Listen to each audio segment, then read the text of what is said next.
H D. Deve Gowda ಅವರಿಗೆ shock ಕೊಟ್ಟಿದ್ದಾರೆ JDS ಶಾಸಕ ಜಿ.ಟಿ. ದೇವೇಗೌಡ ಅವರು.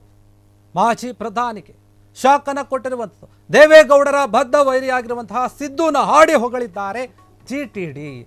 ದೇವೇಗೌಡ ಅವರು. ಸಿದ್ದರಾಮಯ್ಯ ಅವರನ್ನ ಹಾಡಿ ಹೊಗಳಿದ್ದಾರೆ. ಈ ಮೂಲಕ ದೇವೇಗೌಡ ಅವರಿಗೆ ಶಾಕ್ ಕೊಟ್ಟಿರುವಂಥದ್ದು. ಅರಸು ರೀತಿ ಸಿದ್ದು ದೀರ್ಘಕಾಲ ರಾಜಕಾರಣವನ್ನ ಮಾಡಲಿ.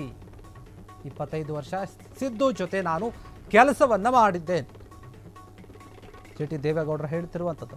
40 ವರ್ಷವಾದರೂ ಸಿದ್ದು ಜೊತೆ ಮಹದೇವಪ್ಪ ಮತ್ತು ಇನ್ನಿತರರು ಇದ್ದಾರೆ. ದಸರಾವನ್ನ ಸಿಎಂ ಬಹಳ ಅಚ್ಚುಕಟ್ಟಾಗಿ ಮಾಡ್ತಾ ಇದ್ದಾರೆ. ಮುಖ್ಯಮಂತ್ರಿಗಳನ್ನು ಸಿಕ್ಕಾಪಟ್ಟೆ ಹೊಗಳಿದ್ದಾರೆ ಜಿ.ಟಿ. ದೇವೇಗೌಡರು. ಮುಂದಿನ ಚುನಾವಣೆ ಹೊತ್ತಿಗೆ ಹಾಗಾದ್ರೆ ಸಿದ್ದು ಜೊತೆ ಇರ್ತಾರಾ ಜಿ.ಟಿ. ದೇವೇಗೌಡರು ಅವರು ಅನ್ನುವಂತಹ ಒಂದು ಪ್ರಶ್ನೆ ಮೂಡ್ತಾ ಇದೆ. ಯಾಕಂದರೆ ಇದಕ್ಕೆಲ್ಲ ಕಾರಣ ದಸರಾದಲ್ಲಿ ಏನು ಉದ್ಘಾಟನೆ ಆಯ್ತಲ್ಲ, ಆ ಒಂದು ಕಾರ್ಯಕ್ರಮದಲ್ಲಿ ಜಿ.ಟಿ. ದೇವೇಗೌಡ ಅವರು ಹೊಗಳಿರುವಂಥದ್ದು ಸಿದ್ದರಾಮಯ್ಯ ಅವ್ರನ್ನ. ಈ ಮೂಲಕ ಎಚ್.ಡಿ. ದೇವೇಗೌಡ ಅವರಿಗೆ ಶಾಕ್ ಕೊಟ್ಟಂತೆ ಆಗಿದೆ. ಯಾಕೆ ಈ ರೀತಿಯಾಗಿ ಮಾತನಾಡಿದ್ರೆ ಏನಾದರೂ ಇವರು ಮುಂದೆ ಕಾಂಗ್ರೆಸ್ಗೆ ಏನಾದರೂ ಸೇರ್ತಾರಾ, ಸಿದ್ದು ಜೊತೆ ಸೇರ್ತಾರಾ ಎನ್ನುವಂತಹ ಪ್ರಶ್ನೆ ಮೂಡ್ತಾ ಇದೆ. ಯಾಕಂದರೆ 25 ವರ್ಷದಿಂದ ನಾನು ಸಿದ್ದು ಜೊತೆ ಕೆಲಸ ಮಾಡಿದ್ದೆ. 40 ವರ್ಷ ಆದರೂ ಕೂಡ ಈಗ ಸಿದ್ದು ಜೊತೆ ಮಹದೇವಪ್ಪ, ವೆಂಕಟೇಶ್ ಇದ್ದಾರೆ. ಈ ಒಂದು ದಸರಾ ಏನಿದೆ ಆಯೋಜನೆ ಮಾಡಿರುವಂಥದ್ದು ಸಿಎಂ ಅವರು ಬಹಳ ಅಚ್ಚುಕಟ್ಟಾಗಿ ಎಲ್ಲ ರೀತಿಯ ವ್ಯವಸ್ಥೆಗಳನ್ನು ಮಾಡಿದ್ದಾರೆ, ಆಯೋಜನೆ ಮಾಡಿದ್ದಾರೆ. ಹೀಗಂತ ಎಲ್ಲ ಮಾತನಾಡಿ ಸಿಕ್ಕಾಪಟ್ಟೆ ಹೊಗಳಿದಾರಂತೆ ಸಿದ್ದರಾಮಯ್ಯ ಅವರನ್ನ. ಹೀಗಾಗಿ ಎಲ್ಲೋ ಒಂದು ಕಡೆ ಜಿ.ಟಿ. ದೇವೇಗೌಡ ಅವರು ಮುಂದೆ ಬರುವಂತಹ ಒಂದು ಚುನಾವಣೆ ಹೊತ್ತಿಗೆ ಸಿದ್ದರಾಮಯ್ಯ ಅವರ ಜೊತೆ ಇರ್ತಾರಾ ಅಥವಾ ಕಾಂಗ್ರೆಸ್ಗೆ ಏನಾದರೂ ಸೇರ್ತಾರಾ ಎನ್ನುವಂಥ ಒಂದು ಪ್ರಶ್ನೆ ಮೂಡುತ್ತಾ ಇದೆ. ಪಕ್ಷವನ್ನು ಬದಲು ಮಾಡ್ತಾರಾ ಎನ್ನುವಂಥ ಒಂದು ಪ್ರಶ್ನೆ ಇದೆ.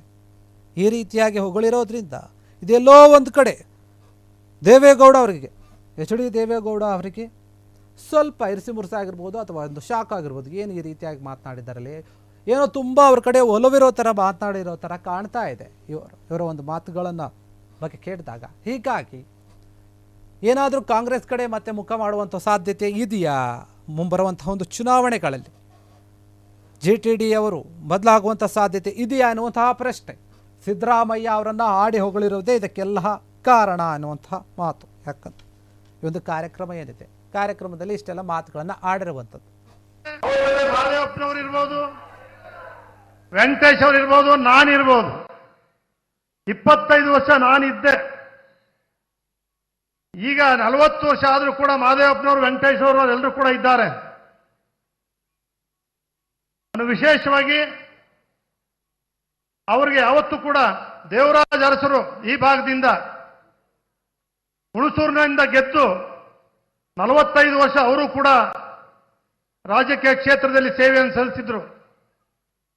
ಸಿದ್ದರಾಮಯ್ಯನವರು ಕೂಡ ಈಗ 45 ವರ್ಷಗಳ ಕಾಲ ಪೂರ್ಣ ಮಾಡಿದ್ದಾರೆ ಅಂತ ಕಾಣ್ತದೆ. ನಿರಂತರವಾಗಿ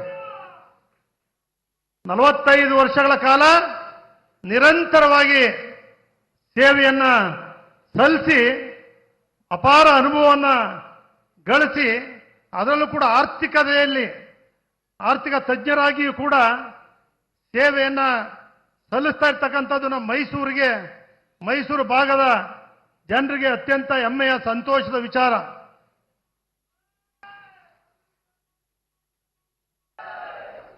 ಬಂಧುಗಳೇ, ತಮ್ಗೆಲ್ಲರೂ ಕೂಡ ಗೊತ್ತಿದೆ, ಮೈಸೂರಿನಲ್ಲಿ ನಡೆಯುವ ವಿಶ್ವವಿಖ್ಯಾತ ದಸರಾದಲ್ಲಿ ಇವತ್ತು ಅಂತಾರಾಷ್ಟ್ರೀಯ ಬ್ರೂಕರ್ ಪ್ರಶಸ್ತಿಯನ್ನ ಪಡೆದಿರುವ ಶ್ರೀಮತಿ ಬಾನು ಮುಸ್ತಾಕ್ರವರು